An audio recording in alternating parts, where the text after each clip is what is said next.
ঘুম থেকে ওঠার পরে আপনি যদি একটি দোয়া পড়তে পারেন তাহলে আল্লাহ তাআলার কাছে তখন আপনি যা চাইবেন তাই আল্লাহ তাআলা আপনাকে দান করবেন। এটা নবীজি সাল্লাল্লাহু আলাইহি ওয়াসাল্লাম হাদিসের মধ্যে বলেছেন। চমৎকার একটি দোয়া। আপনি যখন ঘুমাবেন, ঘুম থেকে ওঠার পরে আপনি এই দোয়াটি পড়বেন। এরপরে আপনার যা কিছু লাগে আপনি আল্লাহর কাছে চাইবেন। আপনি ঋণগ্রস্ত, আল্লাহর কাছে বলেন। আপনি অসুস্থ, আল্লাহর কাছে বলেন। আপনি কোনো বড় প্রবলেমে ফেসে আছেন, আপনি আল্লাহর কাছে বলবেন।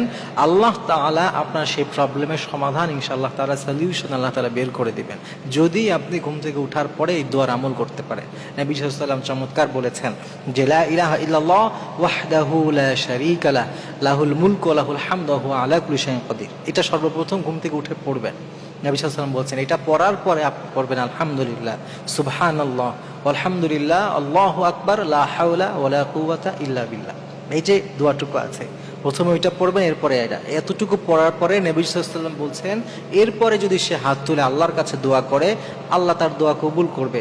সে যদি এরপরে উজু করে নামাজে যায়, নামাজে দাঁড়িয়ে যায়, সে যদি নামাজ পড়ে, আল্লাহ তার নামাজও কবুল করবে। অর্থাৎ এই দোয়া পড়ার পরে সে যেটাই করবে আল্লাহ তাআলা সেটাকে কবুল করে নেবে। সুবহানাল্লাহি ওয়া বিহামদিহি। এই জন্যে আপনি ঘুম থেকে ওঠার পরে এই আমলটা করার চেষ্টা করবেন।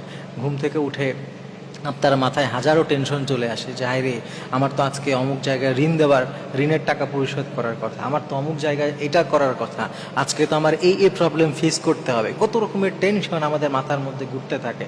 তো আপনি ঘুম থেকে উঠেই নবীজির হাদিসের শেখানো এই চমৎকার আমলটি করে ফেলেন। ঘুম থেকে উঠেছেন, উজু টুজু করে নিয়ে আপনি এই দোয়াটি পড়লেন। এরপর আপনি আল্লাহর কাছে বললেন যে হে আল্লাহ, আজকে তো আমার এই প্রবলেম, আল্লাহ তুমি আমাকে হেল্প করো, আমাকে সাহায্য করো। আপনি নামাজে দাঁড়িয়ে যান, নামাজ পড়েন, দোয়া করেন। এরপরে আপনি প্রশান্ত একটা মন নিয়ে ঘর থেকে বের হন। আপনি দেখবেন ইনশাআল্লাহ তাআলা আল্লাহ আপনাকে এমনভাবে ওই সমস্ত সমস্যার সমাধান দিবে যেটা আপনি কল্পনাও করতে পারেন নাই। কিন্তু আমরা অনেক সময় এই কাজগুলো করতে চাই না। আমরা যখন কোনো প্রবলেমে পড়ি, মানুষের দুয়ারে ঘুরতে থাকি, যখন সবার দরজা বন্ধ হয়ে যায় তখন আমরা আল্লাহর কাছে চাই। এই কাজটা না করে প্রিয় ভাই, আপনি যদি শুরুতে আল্লাহর দরবারে চাইতে পারতেন, নবীজি যেভাবে শিখিয়েছেন এভাবে যদি আপনি বলতে পারতেন, হইতে পারে যে আমাদের জীবনটা আরও বেশি সুন্দর হতে পারতো, আরও বেশি স্মুথলি আমরা আমাদের প্রত্যেকটি কাজ ঠিকঠাক মতো করতে পারতাম।